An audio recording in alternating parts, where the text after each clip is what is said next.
আসসালামু আলাইকুম দর্শক শ্রোতা, আশা করি আপনারা সবাই ভালো আছেন। তো আপনাদের দোয়াতে আমি অনেক ভালো আছি। তো আজ ছোট্ট একটা ভিডিও করব আপনাদের জন্য। খুবই গুরুত্বপূর্ণ ভিডিওটা, যে ভিডিওটা আপনারা টাকা লাগে না, পয়সা লাগে না, শুধু দেখবেন আর শিখবেন। আপনাদের বাসা বাড়িতে অনেকের দাদা নানির আত্মীয় স্বজনের কিডনিতে পাথর হয়, পিত্তথলিতে পাথর হয়। ডাক্তার কবরেজ অপারেশন ছাড়া যারে পিত্তথলিতে 8 থেকে 9 মাসের পাথর হয়েছে এবং কিডনিতে পাথর হয়েছে, সে পাথরগুনা নষ্ট করে দিতে এবং ঢিবিস করে দিতে কখনো ডাক্তার কবরেজের কাছে অপারেশন করতে হচ্ছে না ভাই।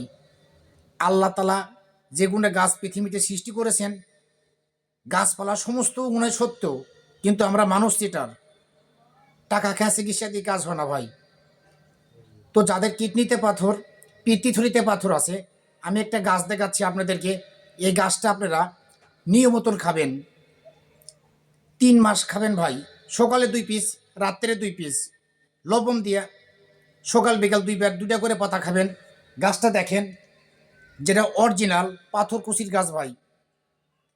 আপনারা অনেক সময় দেখা যাচ্ছে এজেকেন এটা পাথরকুচির গাছ ভাই। তো আপনারা অনেক সময় ঢাকা শহরে থাকেন, চিটাগাং থাকেন, বরিশাল থাকেন, পাথরকুচির গাছ বলে আপনারা লোয়াসুরের গাছ খান ভাই।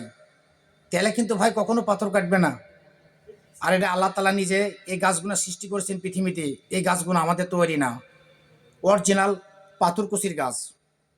7 থেকে 9 মাস যার পাথরের বয়স, পিত্তথলি এবং কিডনিতে পাথর, মাত্র 3 মাস ইনশাল্লাহ আপনার পাথর পেটে থেকে ধুয়ে মুছে চলে যাবে ভাই সারা জীবনের জন্য।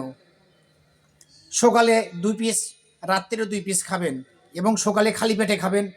কিছুটা লবণ নিয়ে পাতাগুনা ময়লা মাটি থাকলে শুধু পানি দিয়ে ধুবেন, ধুয়ে লবণের সাথে চাপা গোটা পাতাটা খেয়ে নেবেন ভাই। ইনশাল্লাহ পিত্তথলির পাথর, কিডনির পাথর, এই পাথরটা থাকতে পারে না ভাই। আল্লাহকে বিশ্বাস রাখে খাবেন, ইনশাল্লাহ আপনার এই পাথরগুলো ঢিবিস হয়ে যাবে ভাই। তো ভাই অপারেশন করতে হবে না, কবরেজের কাজ যেতে হবে না, এই গাছকে বিশ্বাস করে খাবেন ভাই।